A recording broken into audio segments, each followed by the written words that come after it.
Hi hello नमस्कार. मी पुन्हा एकदा स्वागत करते तुमच्या आमच्या राजघराण्यात गोल्ड फॉर्मिंग ज्वेलरी शॉप मध्ये. चला मग आपण चालू करूया आजच्या ब्लॉगला. आजच्या ब्लॉग मध्ये आपण घेऊन आलो आहोत महाराष्ट्रीयन दागिना म्हणजेच आपल्या सगळ्यांच्या आवडत्या बांगड्या. पहिल्या बांगडीचा आपण माहिती घेऊया आधी. ह्यांना बोलतात कोयरी तोडे, म्हणजेच फळांच्या राजा आंब्यावरचं व्यक्त केलेलं प्रेम. बघू शकता कैरी सारखा आकार आहे ह्यांना.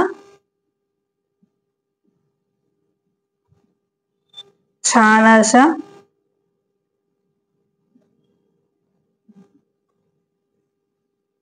ह्यांना कोयरी तोडे असं बोलतात.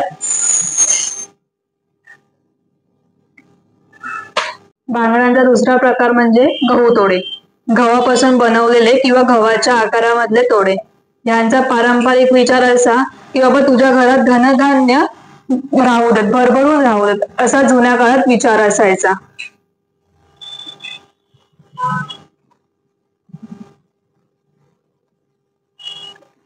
दुसरा प्रकार म्हणजे पहिली पाटल्या, ज्या सोन्यामध्ये 24 कॅरेट मध्ये सोन्यामध्ये बनायच्या, त्या आपण 1 ग्रॅम ज्वेलरी मध्ये बनवलेल्या आहेत. ह्या पहिली पाटल्या प्लेन मध्ये पण येतात आणि डिझाईन मध्ये पण येतात. बघू शकता दोन्ही पाटल्यांचे डिझाईन्स वेगवेगळे आहेत. नक्षी छान केलेली आहे.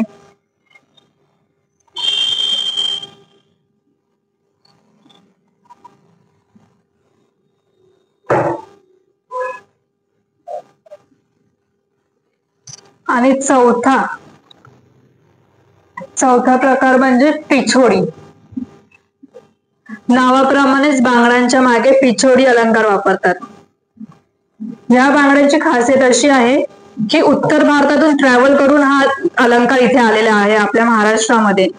आणि आता इतके महाराष्ट्राचे झाले आहेत की त्याला 100 वर्षापासून अधिक परंपरा आहे. पिछोडीच्या बऱ्याच अशा डिझाईन्स आपल्याकडे अवेलेबल आहेत. बांगड्यांमध्ये ज्यांना 2-2चा गळा, 2-4चा गळा, 2-6चा गळा, 2-8चा गळा ज्यांना ज्यांना हवा आहे त्यांच्यासाठी बांगड्या अवेलेबल आहेत. काय मग आवडले ना बांगड्यांचे प्रकार? काहींना तर ह्या बांगड्यांचे नावही माहिती नसतील. या मग आपल्या राजघराणा ज्वेलरी शॉप मध्ये, डोंबिवली आणि पनवेलच्या ब्रांच मध्ये अशाच वेगवेगळ्या डिझाईनच्या बांगड्या खरेदी करायला. आतापर्यंत एवढंच.